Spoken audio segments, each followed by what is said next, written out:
Ассалаумағалейкум, құрметті арнамыздың көрермендері. Бүгінгі видеоблогта сіздермен 2024 жылы мамыр айында өткен Жамбыл облысы Жуалы ауданында орналасқан Құттық баба кесенесіндегі жылдағы Құттық баба ұрпақтарының кезекті асының көріністерімен бөлісетін боламыз. Осы жолы қасиетті асты Құттық бабаның Шу өңірінде тұратын ұрпақтары өз кезегімен абыройлы өткізіп, ата-баба рухына тағзым жасады. Салтанатты жиын барысында Құттық баба қорының президенті Қуатбеков Еркінбек ағамыз сөз сөйлеп, қордың жыл бойғы атқарған жұмыстары жайлы есеп беріп, алдағы жоспарларымен таныстырып бөлісті. Жиыннан кейін баба рухына арнап Құран бағышталып, әруақтарға дұға арналды. Осыдан кейін жиналған ағайын арнайы жайылған ақ дастарханға дәм татып, ауызбіршілікпен қауышты. Осы астың соңында ақсақалдар алқасы Құттық баба ұрпақтарының шежіресі төңірегіндегі маңызды мәселелер талқылап, алдағы істерге бағыт-бағдар берді. Жалпы бұл жолы өткен ас өте жоғары деңгейде ұйымдастырылып, ел мен елдің, ұрпақ пен тарихтың арасын жалғаған рухани шараға айналды. Бүгінгі видеомыздың ерекше бөлімі Құттық баба қорының президенті, ел ағасы Қуатбеков Еркінбек ағадан алған сұхбатымыз.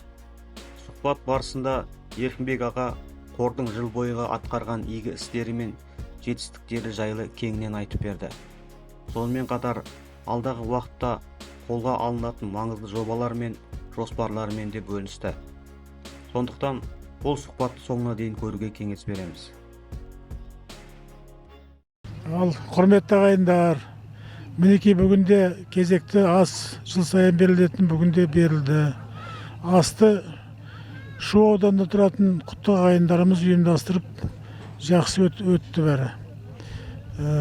Өткен жылы Құттық баба қоры біраз жұмыстар атқарды. Мынау мінекей артымызда тұрған мұнараның ремонтын жасадық, күрделі ремонтын сваркамен бояп, лактап, қалпына келтірдік.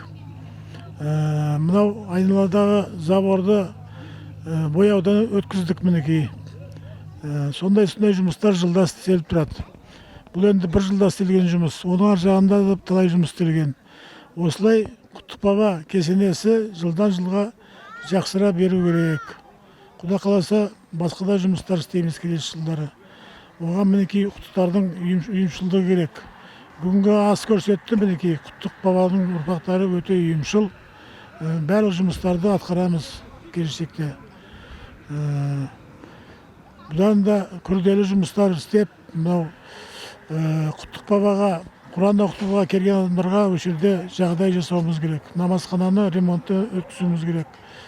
Тротуар соғуымыз керек. Солардың бәрін істейміз деген ойымыз бар. Енді бұның бәріне Құттық баба ұрпақтарының ұйымшылдығы керек мінекей. Бүгінгі астың өтуі өте ұйымшыл өтті.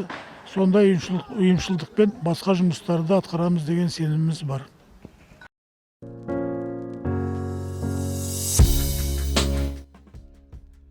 Құттық баба рухына арналған биылғы астың маңызын тек ұйымдастырушылар ғана емес, асқа арнайы келген қадірлі қонақтар да ерекше атап өтті.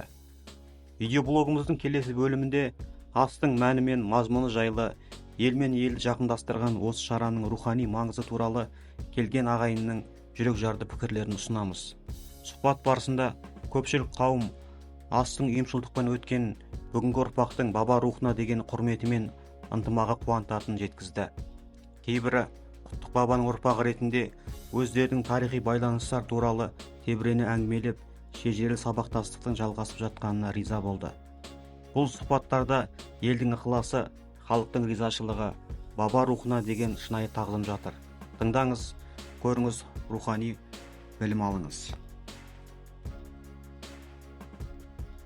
Бүгінгі күні Құттық бабаға беріліп атқан асымыз құтты болсын.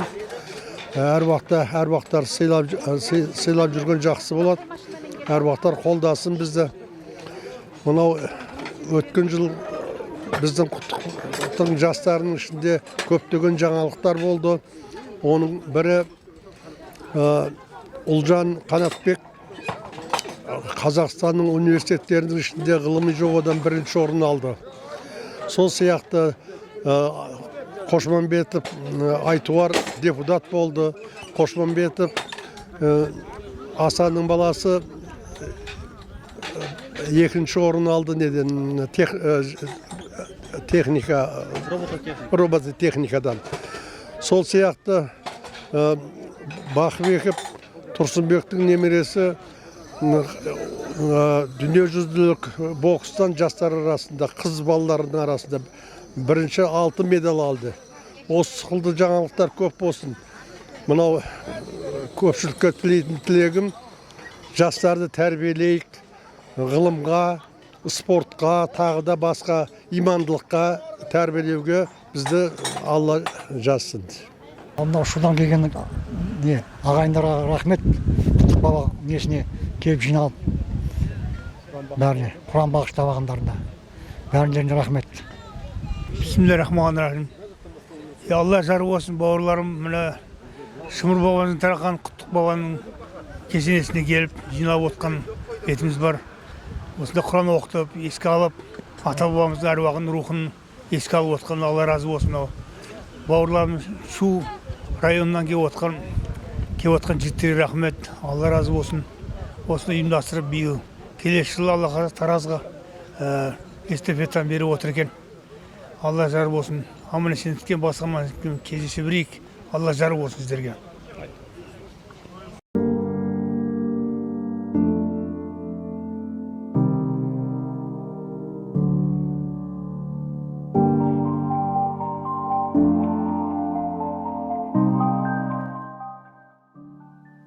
Міне ардақты ағайын, биылғы Құттық баба ұрпақтарының дәстүрлі жыл сайынғы асынан тағы бір рухани серпіліс тағылымды әсер алдық. Бұл тек бір күндік шара емес, бұл ұрпақтар сабақтастығының, баба мұрасына деген адалдықтың, бірліктің жарқын көрінісі. Осындай игі дәстүрдің ел ішінде жалғасып, жас ұрпақтың жүрегінде орын алуы бәрімізге ортақ міндет. Ал мен осы сәттерді сіздермен бөлісуді парыз санаған Дәурен Қанатбекұлы дәл осындай құнды сәттерді алда бірге насихаттауға ниеттімін.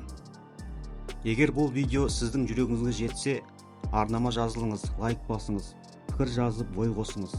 Және осы видеоны достарыңызбен әлеуметтік желілерде бөлісіп, рухани байланысты кеңейтуге үлес қосыңыз. Сіздердің әр қолдауларыңыз мен үшін жаңа шабыт, ал арнам сіз бен бізді байланыстыратын көпір болмақ ағайын. Келесі кездескенше, тамыры терең тарихымызбен мақтанып, бірлігімізбен ұлық болайық. Біз сіздермен қоштаспаймыз. Тек келесі кездескенше Алла амандығын берсін ағайын.